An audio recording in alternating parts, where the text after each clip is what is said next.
देख मूरत भीम जी के सबके मनवा डोले, देख मूरत भीम जी के सबके मनवा डोले। सबे जय भीम बोले, सबे जय भीम बोले, सबे जय भीम बोले, सबे जय भीम बोले।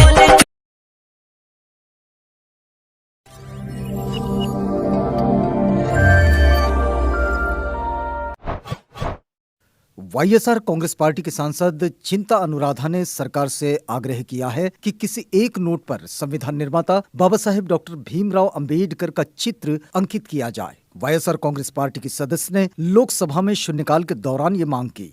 अनुराधा ने कहा कि डॉक्टर बाबा साहेब अंबेडकर ने अपनी पुस्तक के माध्यम से आरबीआई की परिकल्पना रखी थी। ऐसे में सरकार से आग्रह है कि किसी एक नोट पर बाबा साहेब डॉक्टर अंबेडकर का चित्र तत्काल अंकित करने की व्यवस्था की जाए। ये भारतीय नागरिकों के लिए हर्ष का विषय होगा। वहीं आंध्र प्रदेश के विजयवाड़ा में डॉक्टर बाबा साहेब अंबेडकर की 125 फीट प्रतिमा स्थापित हो रही है। आंध्र प्रदेश के मुख्यमंत्री वाईएस जगनमोहन रेड्डी की संकल्पना से स्थापित यह एक प्रतिष्ठित परियोजना होगी और पर्यटकों के आकर्षण का केंद्र बनेगी।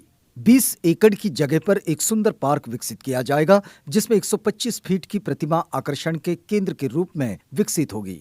समाज कल्याण मंत्री पी विश्वरूप के अनुसार प्रतिमा 14 अप्रैल 2022 तक पूरी हो जाएगी और मुख्यमंत्री द्वारा उद्घाटन किया जाएगा। Andhra Pradesh industrial infrastructure corporation इस परियोजना को अंजाम देगा।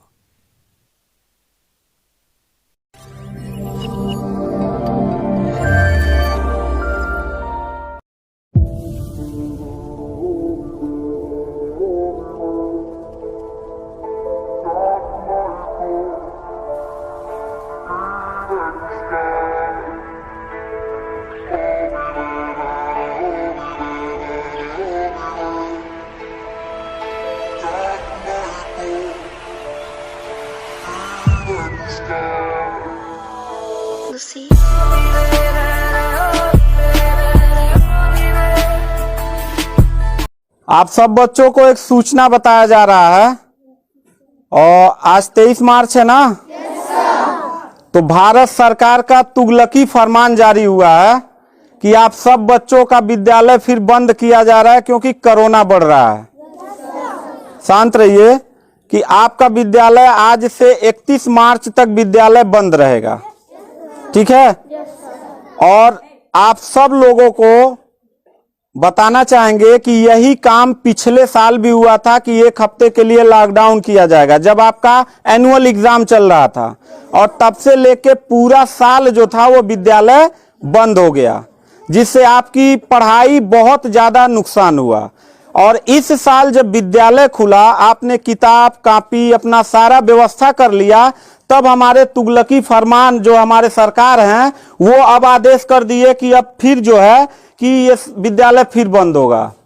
माननीय योगी आदित्यनाथ महाराज जी, मैं आपसे पूछना चाहता हूं कि आप बच्चों के भविष्य के साथ और जो प्राइवेट अध्यापक विद्यालय में पढ़ा के अपनी रोजी रोटी कमा खा रहे हैं, उनके पेट पे लात क्यों मार रहे हैं? इन बच्चों के भविष्य के साथ खिलवाड़ क्यों कर रहे हैं? ठीक है, कोरोना अगर बढ़ रहा है, विद्यालय बंद था, पूरे साल में किसी एक अध्यापक ने, किसी एक प्रबंधक ने कभी भी विद्यालय खोलने के लिए कोई धरना प्रदर्शन नहीं किया और हम लोगों ने पूरा सपोर्ट किया। लेकिन बीच में अगर कोरोना फैल रहा है तो मैं आपसे पूछना चाहूंगा कि जब गोरखपुर महोत्सव आप करा रहे थे तब कोरोना फैल नहीं रहा था। जब आप आके यहाँ पे इलाहाबाद के प्रयागराज में कुंभ का मेला लगवा रहे थे तब कोरोना नहीं फैल रहा था, जहां पे करोड़ों लोग स्नान करने गए। और अभी हरिद्वार में महाकुंभ का आयोजन आप करवा रहे हैं तब कोरोना नहीं फैल रहा है। बिहार में चुनाव हो रहा है तब कोरोना नहीं फैल रहा है। और विद्यालय जो बच्चों का सबसे देश की रीढ़ की हड्डी होते हैं, जिनकी बुनियादी शिक्षा, प्रारंभिक शिक्षा आप बिल्कुल बर्बाद कर दिए हैं पिछले 2 साल से, और अब जाके फिर लॉकडाउन आप लगा रहे हैं। तो आपसे पूछना चाहेंगे कि बच्चों के भविष्य के साथ आप मैच क्यों खेल रहे हैं? ये जितने भी बच्चे हैं, अगर 1 मार्च आप 1 अप्रैल बोले हैं, 1 अप्रैल तक अगर विद्यालय नहीं खुला तो इन सारे बच्चों को लेके मैं रोड पे बैठ जाऊंगा। ये मैं आपको खुला चैलेंज कर रहा हूं, क्योंकि बात सिर्फ मेरे तक का नहीं है, इन सारे बच्चों का भविष्य है। और इन सारे बच्चों का भविष्य आप लोग अंधकार में डाल रहे हैं। आप लोग खुद नहीं चाहते हैं कि देश का बच्चा पढ़े, पढ़ के कुछ लायक बने। आप लोग अपना जब रैली निकालना रहेगा, चुनाव रहेगा, तो कोरोना आपके पास नहीं रहता है। और जब आपको लगेगा कि आपके विपक्ष में लोग खड़े हो रहे हैं, तो आप कोरोना का ड्रामा करा के विद्यालय को सबसे पहले आप बर्बाद कर रहे हैं। आप बताइए, विद्यालय में आप गोरखपुर जिले में 193 लोगों ने अपने विद्यालय की मान्यता निरस्त करा लिया। जानते हैं क्यों? महंत योगी आदित्यनाथ जी, क्योंकि वो लीज पे चलाते थे और उनका भाड़ा हुआ करता था 40,000 45,000 रुपया मंथली हुआ करता था।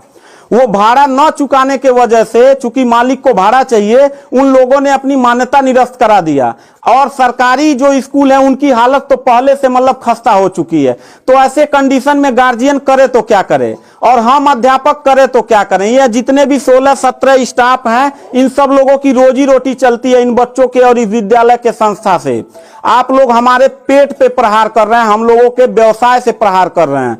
अगर आपको लग रहा है कोरोना है, ठीक है, विद्यालय बंद कर दीजिए, तो आप ये भी अपनी नियत को साफ करिए कि कुंभ का जो मेला महाकुंभ का लगवाने वाले हैं उसको भी कैंसिल कर दीजिए। और जो गोरखपुर महोत्सव और गोरखनाथ का मेला लगवा के आप ड्रामा करवा रहे हैं, वो भी बंद करवाइए। यानी आप खुद नियम का पहले फॉलो करिए, हम लोग नियम को फॉलो करने के लिए तैयार हैं। अगर लास्ट में जाते जाते यही कहेंगे, इन बच्चों को चेहरों को देखिए, इनके माता पिता ने सारे बच्चों का, किनका मोबाइल बज रहा है, साइलेंट कर लीजिएगा सर। इन सब बच्चों के माता पिता ने, बच्चों कितने लोगों ने आप किताब कापी अपना सारा कंप्लीट कर लिए हो? पता है, एक एक बच्चों की किताब कापी 2-2 हजार रुपए की आती है। आप फिर लॉकडाउन लगा दिए, इनकी पूरी पढ़ाई बर्बाद हो गई।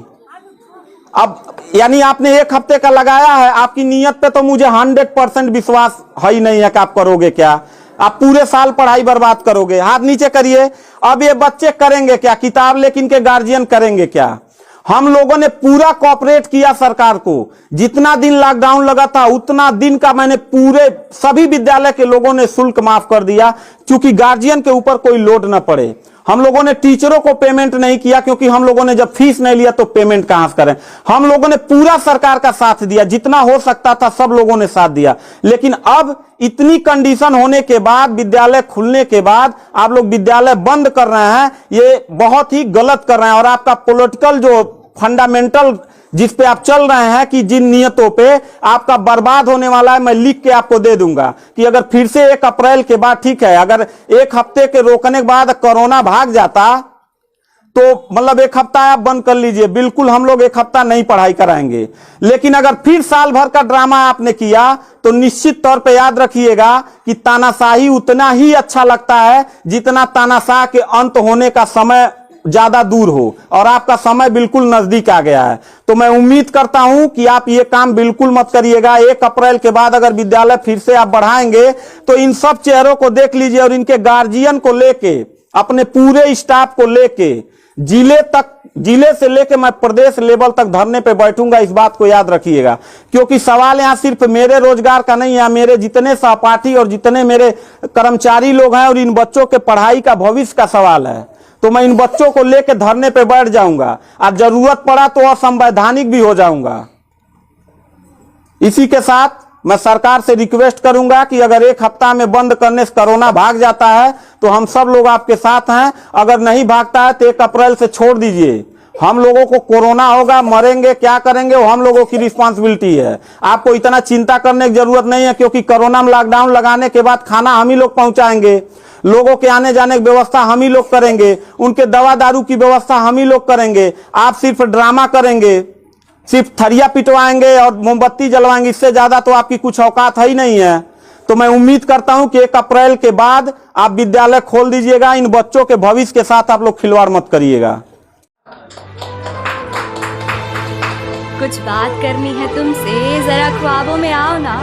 क्यों बीच राह में छोड़ गए, कसूर तो जरा बताओ ना। ले जा रहे हैं 4 लोग मुझे, आखिरी बार मिलने आओ ना।